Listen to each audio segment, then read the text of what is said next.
Hi friends, welcome to village వంటకాలు. Friends, సరికొత్త రెసిపీతో మీ ముందుకు వచ్చాను. ఇవాళ రెసిపీ వచ్చేసి simple and tasty spicy chicken fry. Spicy and tasty chicken fry మీలో ఎంతమందికి ఇష్టమండి? చికెన్ ఫ్యాన్స్ అయితే దీన్ని అస్సలు వదిలిపెట్టరండి, అంత రుచిగా ఉంటుంది. సైడ్ డిష్గా వేడి వేడి అన్నంలో చికెన్ ఫ్రై బాగుంటుంది.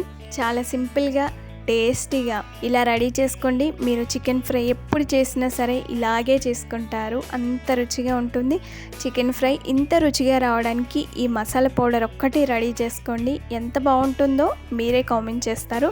ఇక లేట్ చేయకుండా సింపుల్ అండ్ టేస్టీ ఈ చికెన్ ఫ్రైని ఎలా రెడీ చేసుకోవాలి, దాని ప్రాసెస్ ఏంటనే చూసేద్దాము. ముందుగా చికెన్ ఫ్రై రెడీ చేసుకోవడానికి నేను ఇక్కడ 1/2 kg చికెన్ తీసుకున్నానండి. ఈ చికెన్ని 1-2 సార్లు బాగా కడిగిన తర్వాత ఇందులో రుచికి సరిపడా ఉప్పు వేసుకోవాలి. ఉప్పుని ఇక్కడే యాడ్ చేసుకోండి. ఉప్పు ఇలా ముందే వేయడం ద్వారా ముక్కలకి ఉప్పు బాగా పడుతుంది, చికెన్ ముక్కలు చప్పగా లేకుండా ఉంటాయి. ఉప్పు వేసిన తర్వాత ఇందులో 1/2 టీ స్పూన్ వరకు పసుపు వేయాలి. అలాగే 1.5 టీ స్పూన్ వరకు కారం వేసుకోవాలి. 2 స్పూన్ల వరకు ఆయిల్ వేసుకోవాలి. ఇవన్నీ చికెన్ ముక్కలు పట్టేలాగా బాగా కలుపుకోవాలి. ఉప్పు కారాలు పట్టించడం ద్వారా చికెన్ ముక్కలు చాలా రుచిగా ఉంటాయి. ఇలా కలిపి పెట్టుకొని ఈ చికెన్ని ఒక 1/2 అవర్ అయినా ఈ చికెన్ని మ్యారినేట్ చేసుకోవాలి.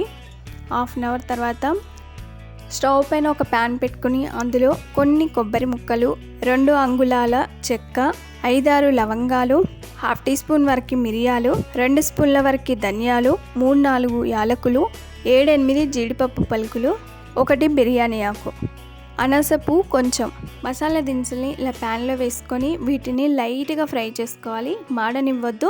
1/2 టీ స్పూన్ వరకు జీలకర్ర వేయండి. ఇవన్నీ కూడా బాగా వేయించుకున్న తర్వాత ఒక ప్లేట్లోకి తీసుకోవాలి. చూసారు కదా ఫ్రెండ్స్, ఇవన్నీ చక్కగా లైట్గా ఫ్రై అయిపోయాయి. ఇలా ఫ్రై చేసుకుంటే సరిపోతుంది, వీటిని మాడనివ్వద్దు. స్టవ్ పైన అదే ప్యాన్ పెట్టుకుని అందులో ఫ్రైకి సరిపడా ఆయిల్ వేసుకోవాలి. 5 టీ స్పూన్ వరకు ఆయిల్ వేసాను. ఆయిల్ వేడిన తర్వాత సన్నగా తరిగిన ఉల్లిపాయ ముక్కలు వేసుకోవాలి. ఈ ఫ్రైలోకి కొన్ని ఉల్లిపాయ ముక్కలు ఎక్కువగానే పడతాయి. 2 మీడియం సైజు ఉల్లిపాయలు తీసుకున్నాను. అలాగే 3-4 పచ్చిమిర్చిని రౌండ్గా తరిగి వేసుకోండి. వీటిని పచ్చివాసన పోయేంత వరకు బాగా ఫ్రై చేసుకోవాలి. ఈలోగా మనం మసాలా దినుసులన్నీ కూడా బాగా చల్లారిపోయాయండి. ఇలా చల్లారిన తర్వాత ఒక చిన్న మిక్సీ జార్లోకి మసాలా దినుసులన్నిటిని వేసుకొని మెత్తగా మిక్సీ పట్టుకోవాలి. ఇలా మిక్సీ పట్టుకొని మసాలా పౌడర్ని ఒక ప్లేట్లోకి తీసుకుందాం.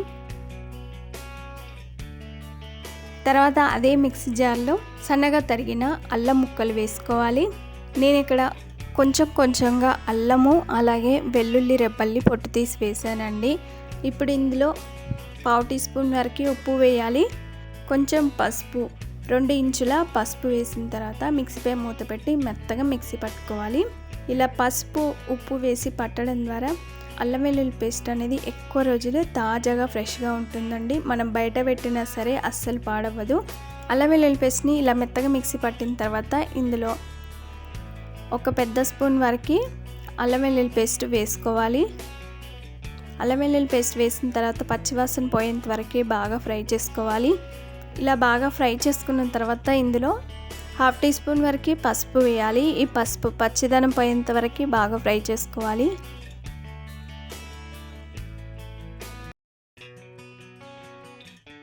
అల్లం వెల్లుల్లి పేస్ట్ పసుపు బాగా ఫ్రై అయిన తర్వాత ముందుగా కలిపి పెట్టుకొని మ్యారినేట్ చేసుకున్న చికెన్ ముక్కలు వేసుకోవాలి. చికెన్ ముక్కలు వేసిన తర్వాత ఒకసారి బాగా కలుపుకోండి. స్టవ్ని మీడియం ఫ్లేమ్లో పెట్టుకొని ఈ చికెన్ని ఉడికించుకోవాలి.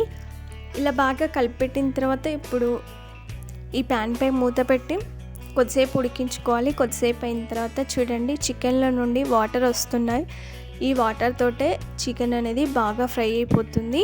ఇలా మధ్య మధ్యలో కలుపుకుంటూ ఉడికించుకోవాలి. మరలా ఈ ప్యాన్ పై మూత పెట్టి కొద్దిసేపు చికెన్ని బాగా ఫ్రై చేసుకోవాలి. కొద్దిసేపు అయిన తర్వాత మూత తీసి చూద్దాము. చికెన్ అనేది బాగా ఫ్రై అయిపోయిందండి. చికెన్ని మీడియం ఫ్లేమ్లో పెట్టుకొని ఫ్రై చేసుకోవాలి. అలాగైతే ముక్క లోపల వరకు కూడా బాగా ఫ్రై అయిపోతుంది. ఇంకొక స్పూన్ వరకు కారం వేసుకోవాలి. తర్వాత మనం రెడీ చేసుకున్న మసాలా పౌడర్ వేసుకోవాలి. నేను ఇక్కడ 3 స్పూన్ల వరకు వేసానండి.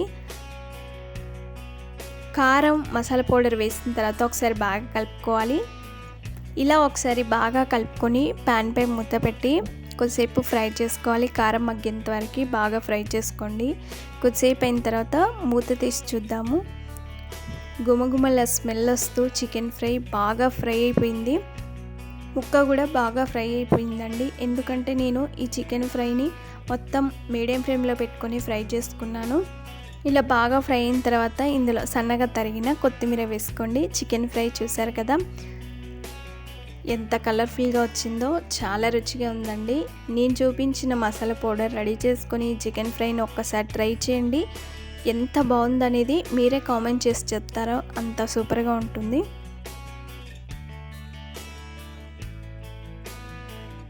ఇప్పుడు ఈ ఫ్రైని అంతా కూడా బాగా కలుపుకొని ఒక సర్వింగ్ బౌల్లోకి తీసుకొని సర్వ్ చేసుకుంటే అంతేనండి. సింపుల్ అండ్ టేస్టీ, నోరూరించే చికెన్ ఫ్రై రెడీ అయిపోయింది. చూసారు కదా ఎంత కలర్ఫుల్గా వచ్చిందో. ఆలస్యం చేయకుండా మీరు రెడీ చేసుకోండి, మీకు కూడా పర్ఫెక్ట్గా కుదురుతుంది. సింపుల్ అండ్ టేస్టీ, నోరూరించే స్పైసీ చికెన్ ఫ్రైని ఎలా రెడీ చేసుకున్నామో చూసారు కదా. చూడండి ఎంత కలర్ఫుల్గా వచ్చిందో. మరి మీరు తప్పక ట్రై చేస్తారు కదా. మరిన్ని ఇలాంటి ఎన్నో వెరైటీ రెసిపీస్ కోసం మా ఛానల్ని సబ్స్క్రైబ్ చేసుకోండి. మీకు ఈ వీడియో నచ్చినట్లయితే లైక్ చేయండి. మీ ఫ్రెండ్స్కి కానీ రిలేటివ్స్ కానీ షేర్ చేయండి. మీరు తప్పక ట్రై చేసి మీకు ఎలా వచ్చిందో, టేస్ట్ ఎలా ఉందనేది కామెంట్ చేయండి. ఫస్ట్ టైం మా వీడియోని చూస్తున్నట్లయితే వెంటనే సబ్స్క్రైబ్ చేసుకోండి. పక్కనే ఉన్న బెల్ సింబల్ని క్లిక్ చేయడం ద్వారా మేము పెట్టే ప్రతి వీడియో నోటిఫికేషన్ మీ మొబైల్కి వచ్చేస్తుంది. Thanks for watching. Bye bye.